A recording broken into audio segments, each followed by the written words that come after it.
Today we're talking to you about the LowPro 1510 composite trench cover system.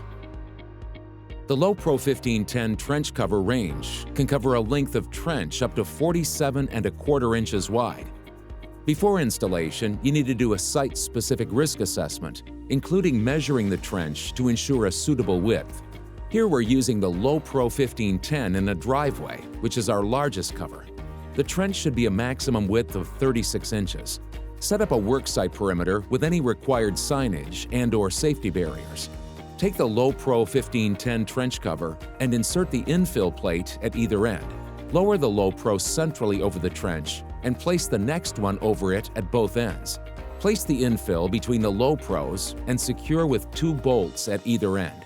The LowPro 1510 comes with the option of long and short-sided infill strips. We offer 2 products. The LowPro 1510 with the option of long and short-sided infill strips, and the LowPro 2305 HS2044 road plate. For more information, contact Trench Shoring Company